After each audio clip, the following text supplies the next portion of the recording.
সভাপতির ভাষণ পেশ করবেন বাংলাদেশ খেলাফত মজলিসের সংগ্রামী সভাপতি মাওলানা তৌহিদুজ্জামান।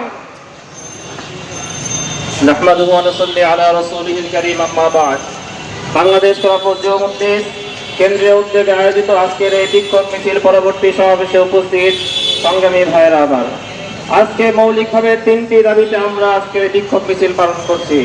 সংগ্রামী ভাইয়েরা আমার, গত কয়েকদিন পূর্বে আমরা দেখেছি আন্তর্জাতিক মিডিয়া মাধ্যম বিবিসির যে প্রতিবেদন পেশ করেছে, কিভাবে আমার দেশের জনগণের উপরে রাষ্ট্রের সর্বোচ্চ পর্যায়ের দায়িত্বশীল প্রধানমন্ত্রীর নির্দেশে প্রশাসন কিভাবে আমার ভাইদের বুকের উপর গুলি চালিয়েছে।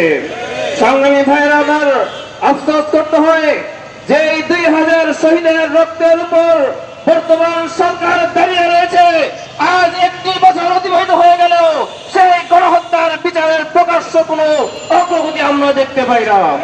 আজকে লজ্জা হয় যে শহীদদের রক্তের উপর দাঁড়িয়ে আপনারা আছেন, তাদের হত্যার বিচার আপনারা করতে পারেননি।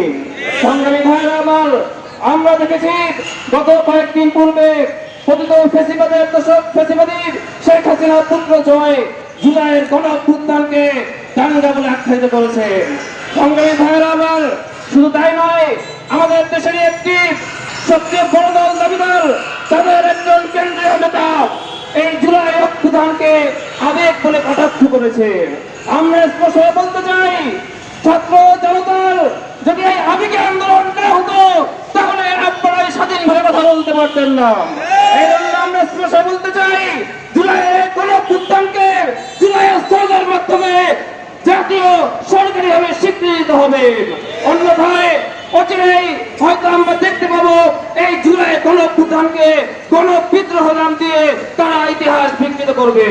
সংগ্রামী ভাইয়েরা আমার, আজকে আমরা মনে করেছিলাম জুলাই গণঅভ্যুত্থানের পরে আমরা শান্তিপূর্ণ একটি দেশ দেখতে পাবো, এখানে কোনো ধর্ষণ হবে না, কোনো সন্ত্রাসী চাঁদাবাজি থাকবে না, কিন্তু আমরা দেখতে পাচ্ছি বিএনপি তার অঙ্গ সংগঠনগুলো দেশকে একটি ধর্ষণ এবং সন্ত্রাসের রাজ্যে পরিণত করেছে। আমরা প্রশাসনকে স্পষ্ট বলতে চাই, আপনারা সন্ত্রাসী চাঁদাবাজিদের বিরুদ্ধে কেন কঠোর পদক্ষেপ গ্রহণ করছেন না? আপনারা কি ক্ষমতাকে ভয় পাচ্ছেন? চাঁদাবাজরা আগামী দিনে ক্ষমতায় আসবে, আপনাকে সেই চিন্তা করছেন? আমরা স্পষ্ট বলতে চাই, ক্ষমতার পাশে না থেকে আপনারা জনতার পাশে থাকুন। ক্ষমতার পাশে থেকে বিগত সরকারের প্রশাসন ক্ষমতা তাদেরকে রক্ষা করতে পারেনি, তারা আজকে জেলে গিয়ে নিজেদেরকে দোষী স্বীকার করে তারা আজকে রাজসাক্ষী হতে বাধ্য হচ্ছে। সুতরাং প্রশাসনকে বলতে চাই, যদি কেউ ক্ষমতার অপব্যবহার করে জনতার উপর জুলুম চালাতে চায়, তাহলে সেই ক্ষমতাকে বাদ দিয়ে জনতার পাশে দাঁড়িয়ে জনতার পালসকে আপনারা বুঝে এই সমস্ত সন্ত্রাসী চাঁদাবাজীদেরকে আপনারা প্রতিহত করবেন। আগামী দিনে বাংলাদেশ খেলাফত মজলিস ইনশাআল্লাহ গতকাল রাতে আমরা আন্দোলন করেছি, ময়দানে ছিলাম। 2009 সাল থেকে যে কোনো অন্যায়, যে কোনো জুলুম, যে কোনো অবিচারের বিরুদ্ধে খেলাফত মজলিস মাঠে ছিল। আমরা কেন্দ্র থেকে দেশের সকল পর্যায়ের জনশক্তি এবং দায়িত্বশীলদেরকে স্পষ্ট বলতে চাই, যেখানে জুলুম হবে, যেখানে সন্ত্রাসী কার্যক্রম চলবে, যেখানে সন্ত্রাসীরা আস্ফালন ঘটাবে, সেখানে মজলিসের প্রতিটি কর্মী তাৎক্ষণিকভাবে ময়দানে নেমে তাদেরকে প্রতিহত করবে ইনশাআল্লাহ।